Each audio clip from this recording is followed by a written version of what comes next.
গরম তেলের মধ্যে মাত্র 2 টেবিল চামচ ময়দা দিয়ে চমৎকার একটি রেসিপি তৈরি করে নিতে পারেন। বিকেলের নাস্তায় অসাধারণ একটি রেসিপি, বাচ্চারা ভীষণ পছন্দ করবে, সেই সাথে বড়রাও। তো আপনার হাতের কাছের উপকরণ দিয়ে খুব সহজেই অল্প সময়ে এই মজার রেসিপিটি তৈরি করে নিতে পারেন। বিকেলের নাস্তায় নান রুটি অথবা নরমাল রুটি দিয়েও খেতে পারেন, অথবা ডিনারে পোলাওর সাথে খেতে পারেন। অসম্ভব এই মজার নাস্তাটি। তো চলে যাচ্ছি মূল রেসিপিতে। এখানে আমি কিছু মুরগির মাংস নিয়ে নিয়েছি।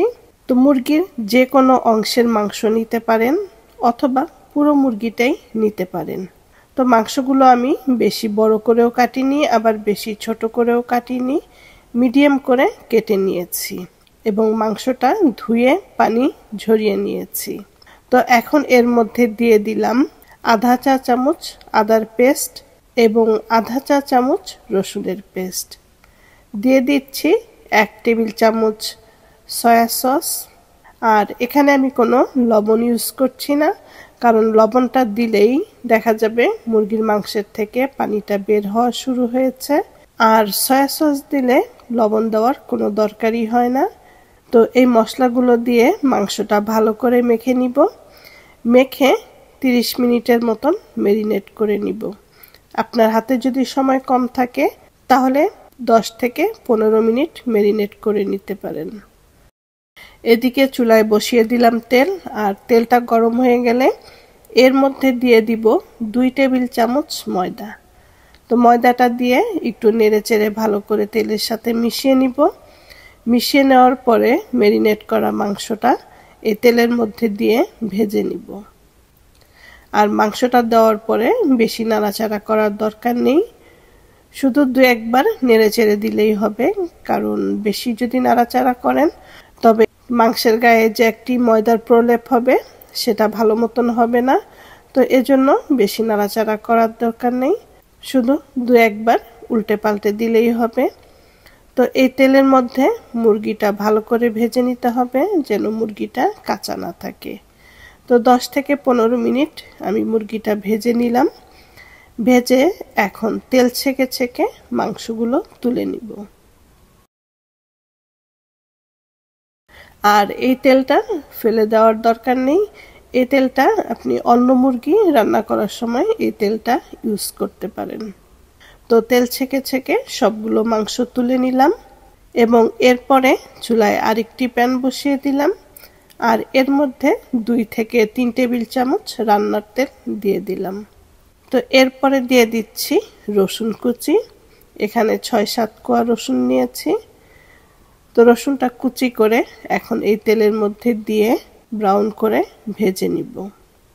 রসুনটা ভাজা হয়ে গেলে এখন এর মধ্যে দিয়ে দিচ্ছি 1 টেবিল চামচ টমেটো কেচাপ। আর দিয়ে দিব 2 টেবিল চামচ সয়া সস। তো নেড়েচেড়ে এই সসগুলো তেলের সাথে মিশিয়ে নিব এবং মিশিয়ে নেওয়ার পরে ভেজে রাখা মুরগির মাংসটা দিয়ে দিব। তো এখানে কিন্তু আর কোনো মশলা দিচ্ছি না বা লবণও দিচ্ছি না, কারণ এই সয়া সসের যেই লবণটা আছে সেই লবণটাই হয়ে যাবে। এক্সট্রা কোনো আর লবণ দেওয়ার দরকার নেই। তো আপনি যদি লবণটা বেশি খান তবে সেক্ষেত্রে চেক করে এরপরে লবণটা দিতে পারেন।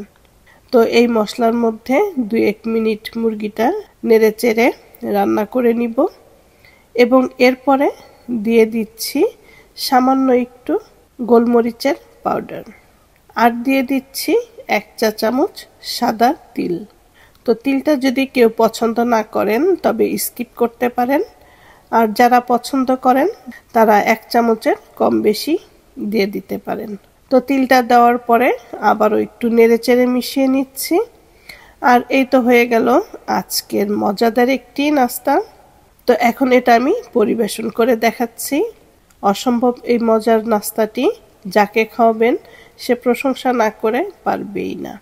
উপরে আমি কিছু ধনেপাতা কুচি দিয়ে দিলাম, এটা শুধুমাত্রই সৌন্দর্যের জন্য। তো আপনারা যে কোনোভাবে ডেকোরেশন করে এটা পরিবেশন করতে পারেন। তো এই তো হয়ে গেল ঝটপট কম সময়ে মজাদার একটি রান্না। তো আশা করছি এই রেসিপিটা আপনাদের ভালো লাগবে। আর ভালো লাগলে অবশ্যই স্বপ্নকথা প্যারিস চ্যানেলের সাথে থাকবেন। ভালো থাকবেন সবাই। আল্লাহ হাফেজ।